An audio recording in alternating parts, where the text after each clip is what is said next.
ઈંધણની બચત માટે કરાયેલી પીએમ મોદીની અપીલને જનતાનો સાથ અને સહકાર મળી રહ્યો છે, તો એક બાદ એક મંત્રીઓ પણ તેમના કાફલાના કદમાં ઘટાડો કરી રહ્યા છે। હવે આ બાંધાની વચ્ચે રાજ્ય સરકારે મંત્રીઓને અપાતી કોન્વોયની સુવિધા પર પણ રોક લગાવી છે।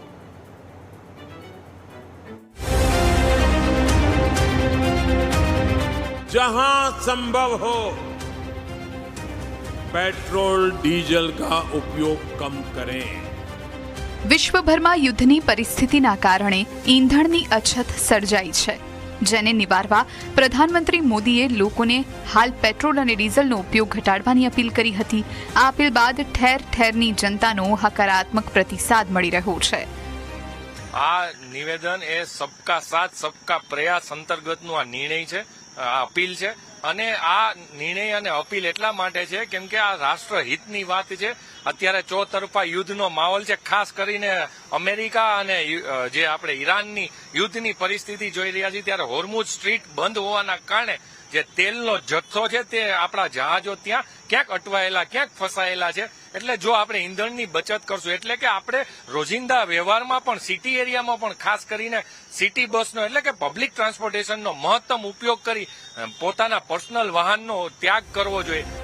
તો વળી મુખ્યમંત્રી ભૂપેન્દ્ર પટેલ સહિત કેન્દ્રીય મંત્રી CR પાટીલ, આરોગ્ય મંત્રી પ્રફુલ્લ પાનસેરિયા અને અનેક મંત્રીઓએ પણ તેમના કાફલામાંથી ગાડીઓની સંખ્યા ઓછી કરી છે। સૂત્રોનું માનીએ તો પ્રધાનમંત્રી મોદીએ પણ તેમના કાફલાના કદમાં નોંધપાત્ર ઘટાડો કર્યો છે। દેશના વડાપ્રધાન મુરબી નરેન્દ્રભાઈ જે પીચમાં કીધું એનો અમલ કરવાની જવાબદારી અમારા પ્રતિનિધિની છે અને એના ભાગરૂપે મેં પહેલો ગુજરાતમાં અમલ કર્યો છે।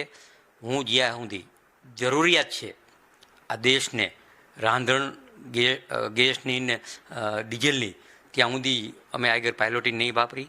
ક્યારેક કંઈક શહેરમાં જવું હોય તો શહેરની ગાડીનો અમારે ઉપયોગ કરવાનો જરૂર પડશે તો જ કરશી, બાકી જે લાંબા રૂટમાં જે પાયલોટિંગ અમને જે મળે છે એનો ઉપયોગ અમે નહીં કરી। આ બધાની વચ્ચે હવે રાજ્ય સરકાર દ્વારા મહત્વપૂર્ણ નિર્ણય કરવામાં આવ્યો છે। રાજ્યના એક પણ મંત્રીને હવે કોન્વોયની સુવિધા નહીં મળે। સીએમ અને ડેપ્યુટી સીએમ કોન્વોય કેટેગરી જ ધરાવે છે। નોન કેટેગરીમાં આવતા મંત્રીઓને કોન્વોય સુવિધા નહીં મળે। અન્ય તમામ મંત્રીઓને નોન કેટેગરીમાં મુકાયા। મંત્રીઓની સુરક્ષા પ્રોટોકોલમાં મોટો ફેરફાર કરાયો છે। રાજ્યના મંત્રીમંડળના સભ્યો માટે નવા નિયમો લાગુ કરવામાં આવ્યા છે।